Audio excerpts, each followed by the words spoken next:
Hello and welcome to the third sector. In our society, there are three sectors: the public, the private, and the nonprofit. It's that third sector, the nonprofits, that we're here to talk about today.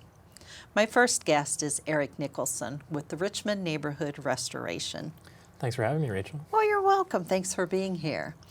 Now, this is a relatively new nonprofit. Yes, that's correct. How long have you been around? So we've actually been around for 4 years now. We were formed a little bit more than 4. We were formed in the winter of 2014 in December, but we're still growing, and so we're starting to become more well known in the Richmond area. Getting our feet on the ground. So Sure. Now, for folks out there that have no idea what we're talking about, fill them in a little bit. Sure. What is this? So Richmond Neighborhood Restoration is a nonprofit that aims to restore historic homes in the Richmond area. We're mainly focusing on houses that have been blighted or abandoned or otherwise kind of in a state of disrepair. And our goal is to get those back into owner-occupied housing. And so we've done 3 projects thus far. We just actually completed our third project, so that's about the bulk of what we do right now. So how did this get started? So this was an idea of some of our board members who were passionate about all of these historic properties in the area, and Richmond really just has this wealth of architecture, and they noticed that no one was really doing anything to preserve them. So they formed this organization and started bouncing ideas off, and eventually they got a house and fixed it up. So just kind of an idea. So where does money come for this? Then was it a private investment to begin with, or where did the funds come from? So a lot of our funding comes from private donors, mainly in the Richmond area. We also work with Indiana Landmarks, which is a statewide historic preservation group. And they provide us with some funding so that we can work on projects. And so between that and public donations, that's the majority of our funding right now. I'm actually working on identifying some grant opportunities for us because there's lots of grants for historic preservation, but that's something that we haven't historically used for funding. And you mentioned so far you've restored 3 Yes, homes. Yep. Are they all in the same neighborhood, or how So, do you work? Yes, so we don't actually we're working on developing ways to identify the area that we're working in and where we pick and choose our houses.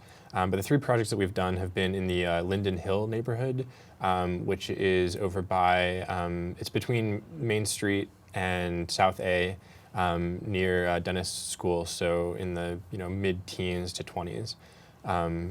For streets, and it just happened that the houses that we've been doing were in that area. There's a lot of really nice old houses there, and some of them are not in a great condition, but there's a lot of availability for us to work with there. So.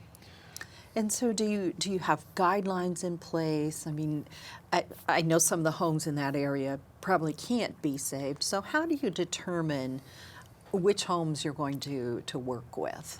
Well, it's a mix of what is historically significant, what is architecturally significant, and then also what we can do to the house. And yeah, there are some houses that would require a couple $100,000 of work, and we're not necessarily large enough to take on that burden. And also figuring out how much we'll be able to sell the house for. So when we fix the house up, we sell it back to an owner. So that they can live in it. And it really depends on the neighborhood and the area, what we can sell it for. And so that's something that we also have to consider.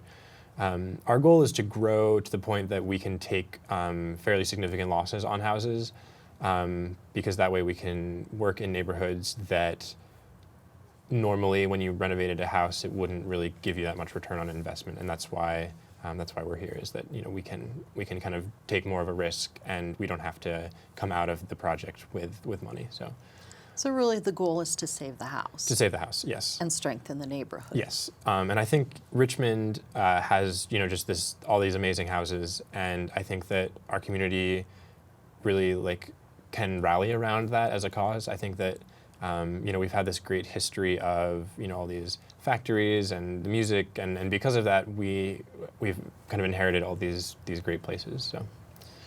I live in a painted lady downtown, so Okay, yes, I yeah. share your passion to understand the beautiful architecture that you're speaking of. So tell us how the organization is governed. I'm sure it's not just you. It's not just me. So we have a board of directors. There are currently 5 directors, but we're working on expanding that. And they're all very involved. So when we do a project, they all contribute their various skills and expertise in a lot of different ways, be it hands-on work or kind of consulting or advising. And so it's really a joy for me to work with. I'm the only staff for the organization, but I'm a full-time staff. So get to spend a lot of time running around and making things happen. So walk us through this process a little bit. You identify a home. You say, this fits our criteria. We can work with this home.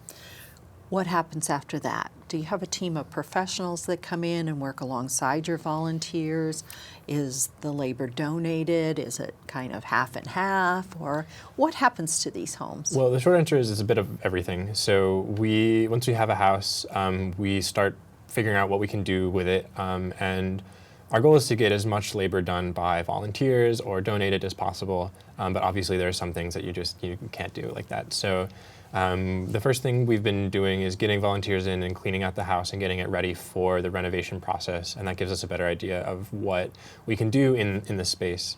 And then we have kind of a mix of contractors that we hire from local businesses and also people that donate their labor or donate their time. We also get some materials donated from different distributors in town. So it's all about kind of reducing, what can we do to reduce the cost of this renovation, but still create a house that is historically accurate but also livable and is something that someone can move into and be a part of this community. So. I'm sure there's permitted work that has to be done by the Yes. professionals. Yeah, like electrical and plumbing is usually kind of the main thing that we have to have contracted out because you need all those permits, and unless we will have someone that donates their labor but is also a licensed electrician or plumber, we have to pay people. So. Right. But if they volunteer, But if they even volunteer, better, right? Yeah, that'd be great. Yeah, and we're always looking for volunteers. Volunteers are really like the heart of, I think what our vision is getting people into that space. One thing that I'm working on is this year we're going to do some classes about do-it-yourself home improvement. And so the goal is that we're taking these volunteers in and we're teaching you skills on how to repair drywall and plaster and how to paint things correctly and how to landscape and all these things.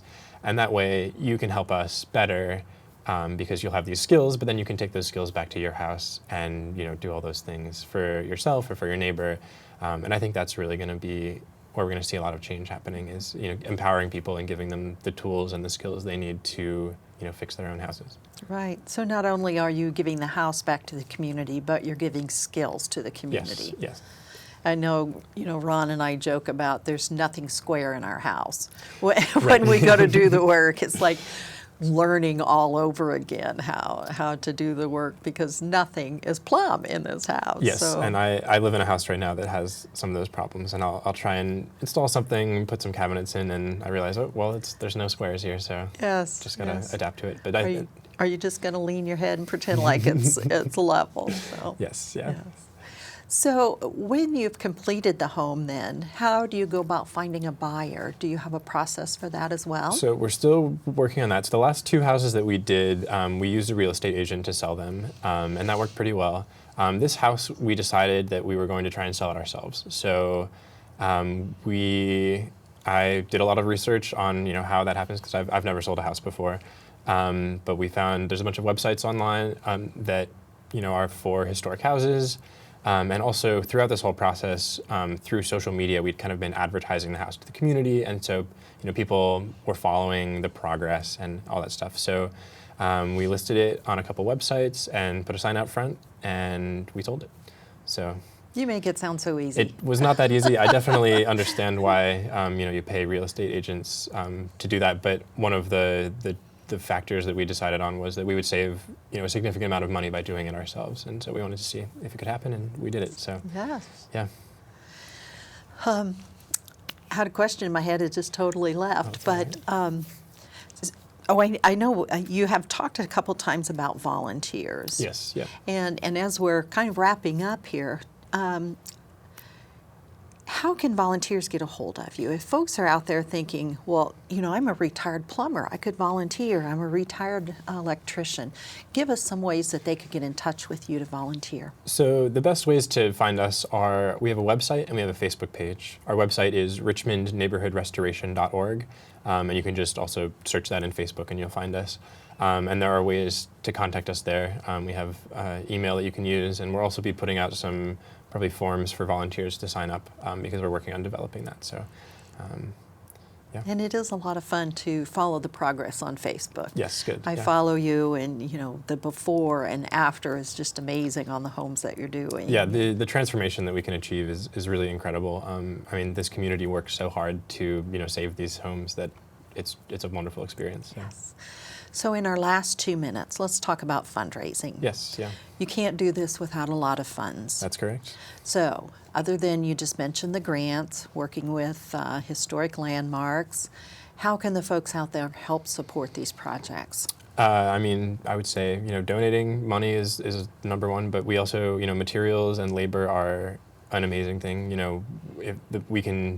People have skills and can help with almost anything in the house. So, we're always looking for people to help out.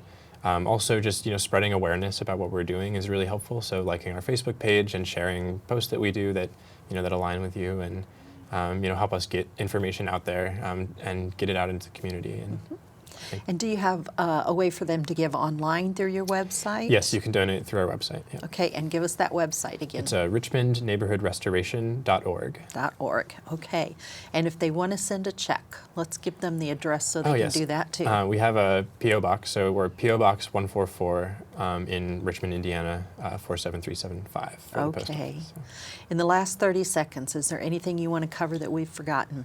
I think that's about all we have. We but did a good job yeah, then. yeah. Super. Well, thanks for being with us Thanks for today. having me, yeah. I would imagine we've told folks out there a lot of information they didn't know today, because I know, being relatively new to the community, that we're going to share information with folks that they were not familiar with. So thank you for being here Okay, today. well, thanks for having me. Yeah. Thank you for joining us on The Third Sector. We'll be right back with another guest.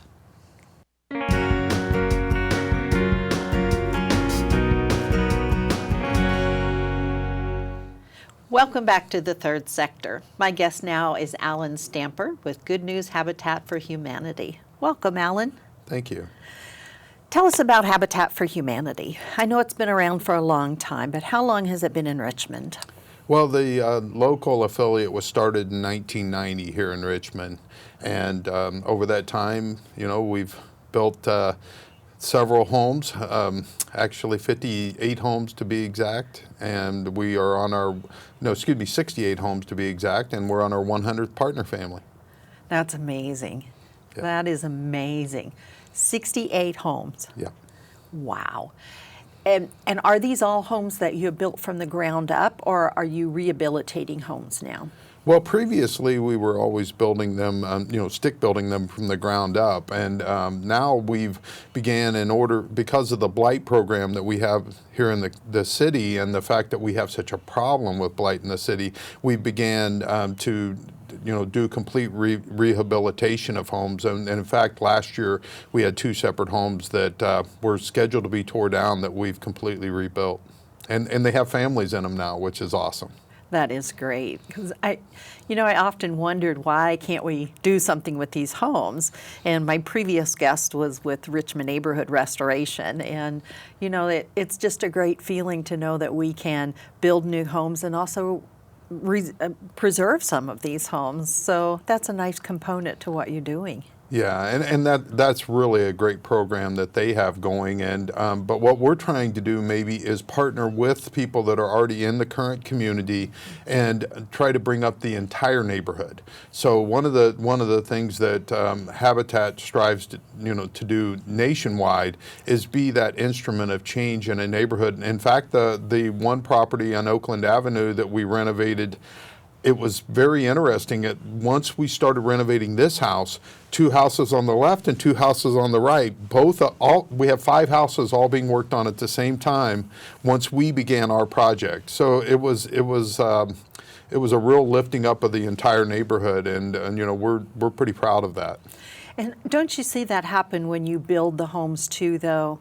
I think just having Habitat come into a community gives a whole sense of pride to that community. Yeah, it does. I mean, and it's new dollars coming in, and then in the many cases, building in place where there's older homes, that are there, and when they see somebody building a brand new home and putting brand new dollars into their block or into their community, it helps them to be able to see the value in putting money into their own homes. And we're also trying to partner with some of the investors and some of the property landlords in the area to not just worry about people that own their home, but also try to raise up the entire neighborhood. Especially a lot of the neighborhoods that we deal with are ones where people rent. For people out there that maybe have heard of Habitat for Humanity but don't know exactly what you do, walk us through that process a little bit. I mean, I've had the pleasure of working on the women's build. So I've been there, I've driven the nails in and really worked on the project.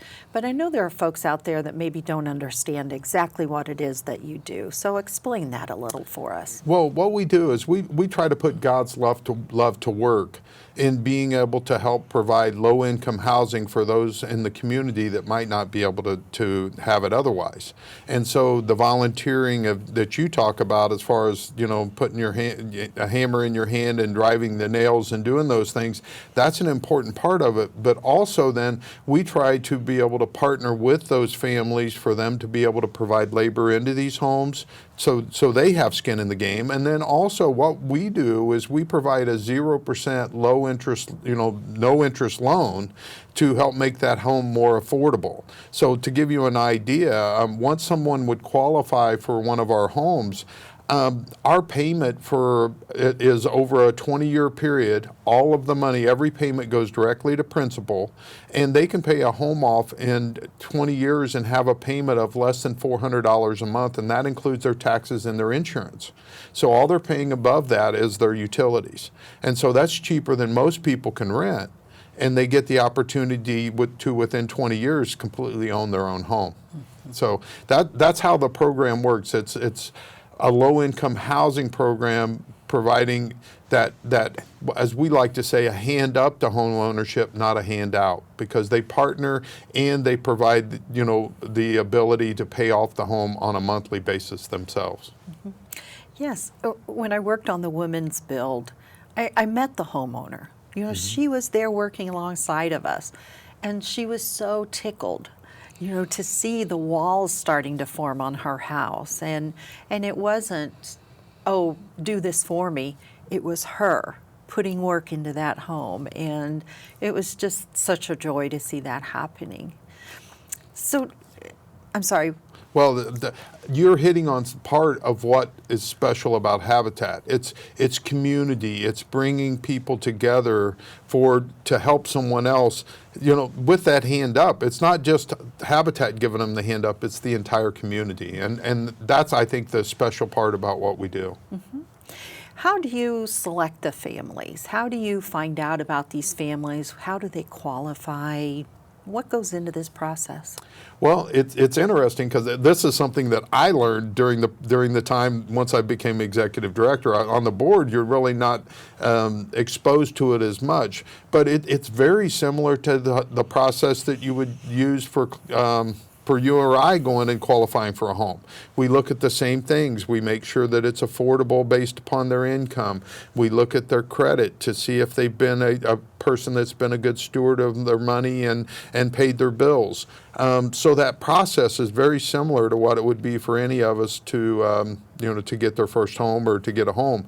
One of the things that we're providing is we're partnering with First Bank Richmond and the NATCO Empowerment Center to provide economic education to help people, first of all, up front, use credit wisely and be a good steward of their finances, but also in budget-oriented processes and making videos and YouTube videos and things like that available. In fact, on our website, we have a financial toolbox where people can go and learn a lot of those elementary skills that are needed to help, whether they're getting a home through us or looking to buy their first home themselves.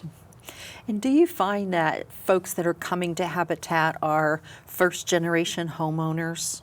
Oh, yes, almost all of the time. Or it's a situation where their economic situation is completely changed, where maybe they owned a home previously when they were married or, in a previous relationship or something else. And now there might be a single mom with children or things such as that, where it's a real opportunity for us to help someone along that path of economic independence. Mm-hmm. That must be very rewarding. It really is. You see my hands start going, and so it's exciting. It's funny because I didn't realize how much I would appreciate the process and how much I would like this job until I got into it, and really started to see the faces of the people that you get to affect their lives, and it's a real blessing. Now, what area does Habitat cover? Is it just Wayne County? No, we actually cover Wayne, Union, and Randolph counties. So we have a 3-county area, and we're also servicing mortgages in the Fayette County area. So most of eastern Indiana is what we cover. So you do have a large area. Yes, we do. And currently, I'd be remiss not to say that we have 2 homes that are available currently. So if anyone out there knows someone or they themselves are looking, for a home, we do have 2. We're seeking 2 partner families and have 2 homes available right now. Well, that's a great advertisement. Yes. Well, and one of them is a 5-bedroom, 2-bath home, and the other is a 3-bedroom, 1-bath home. And obviously, it has been shown that having that place to call home is something that helps a child with their entire upbringing. It helps them to have better nutrition because of having meals and having a family atmosphere. It helps them to get better grades because of that stability and having, the home atmosphere. And besides the fact that just having a place to call home is what we want for our children. And so that's one of the things that I guess I wouldn't have thought of, is how much it really affects kids. We think about the family side of it, but each of those individual kids wasn't, they had no choice of being born into that situation. So when we as a community can band together and make a difference in those lives, it's awesome. So speaking of community, in our last few minutes here, how can the community help Habitat? Financially, volunteering, how can they step in and help? Well, we always need volunteers. And so coming out and getting involved that way is really important. But I think one of the things that surprised me when I got involved is actually coming and going to the homes and going to the builds and getting to meet the families and doing those things. It's one thing, and don't get me wrong, we need money. We need the ability to be able to help people, to be able to build houses. The average house that we build costs around $60,000. We don't make anything on the homes. And then we put them out at 0% interest. So, this is not a for-profit industry. But it's so much more rewarding when you see where your money goes, when you get to see the family whose life you're affecting, you get to see the face of the child that has their own room for the first time and a place to call home. Those are the things that I think I would suggest for the community, because that way it's not just giving. You're getting to be a part of something. Yes. And that's what, so we're looking for partner families to live in our homes, but we're looking for community partners to come alongside us to help make it all possible. Absolutely. And on the women's build, the one that I did, and the homeowner was there, her little girl was there. And when we finally got some in place, she said to the little girl, "This is where your room will be." And she just danced. She couldn't believe she would have her own room. Isn't that precious? We're all just tearing up. Here we are with hammers, and, we all had to stop and dance with her. It was such an amazing moment to know we had this small part in building this home for this mother and her daughter. And so, yes, volunteers are so important. If there are folks out there that want to financially support this, how can they support you? Well, they can go to our website, goodnewshabitat.org, or they can give us a call at 765-962-5986. I'm more than happy to give you a tour of these homes, give you an idea of what we're looking at, where the next communities might be, the things that I love to share our vision. And I also like to get input from people in the community, because some of the ideas that you get, they know their neighborhood sometimes better than you do.